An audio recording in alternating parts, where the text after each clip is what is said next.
When I say the word investing, what do you think of? You'd probably think of crypto, maybe day trading. But what if I told you it's not as complicated as it sounds, and there's more options than just day trading in crypto? Now, there are a lot of things that you can invest in. You can invest in bonds, individual stocks, or real estate. But the one thing that I want to focus on today is index funds, or more generally, mutual funds. Mutual funds are interesting because they give a person a way to own thousands of investments. Instead of buying an individual stock, you're able to buy thousands of companies and own a share in those companies. And unlike buying an individual stock and having to research that stock and, understand the risks and downsides, like let's say you were buying 200 shares of Google. That stock can go up and down. You don't know. That stock might be volatile. When you buy a mutual fund, you get diversification in exchange for lower volatility, and vice versa for an individual stock.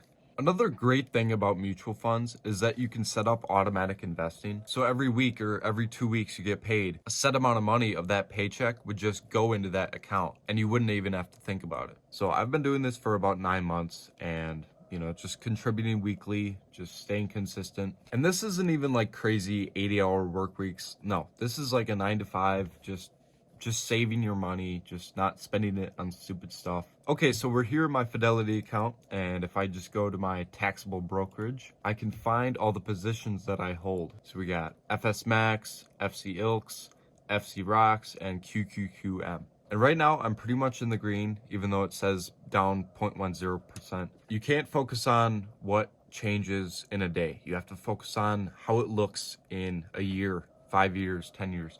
With mutual funds, it is the long game. It's not day trading, it's not some get rich quick scheme, If you're trying to get rich quick, don't do mutual funds. Stick with day trading and lose all your money. I just wanted to run through these real quick. So we have FC Rocks, which is the Zero Total Market Index. It's large companies, small companies, everything in between. Basically the entire US stock market. It's very diversified and it gets like 10% before inflation every year.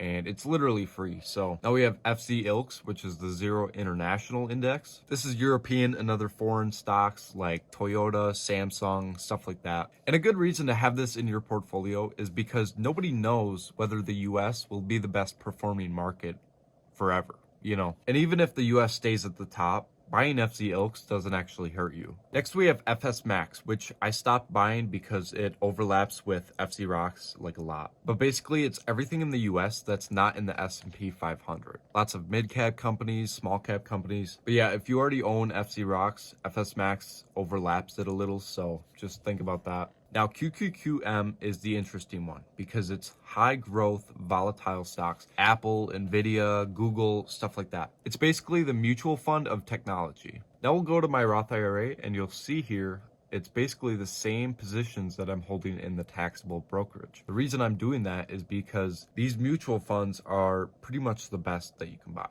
It depends a lot on what you want to do, but generally these are the best mutual funds that you want to buy. And I already explained all these. They're just in the Roth IRA. And if you don't know what a Roth IRA is, basically you put money in, it's a set amount. I think it's like $7,500 a year. So unlike a taxable brokerage where you have to pay taxes when you want to withdraw it, with a Roth IRA, there's no taxes basically. So I forgot to mention this, but if we go to taxable brokerage, you can see here cash held in money market. That is basically Fidelity's high yield savings account, and it lets you set up one of the most important things to set up, an emergency fund. You don't know whether your car is going to break down or your wife is going to be in the hospital, so just having some money around that, in case of an emergency, you can pull that out and use it.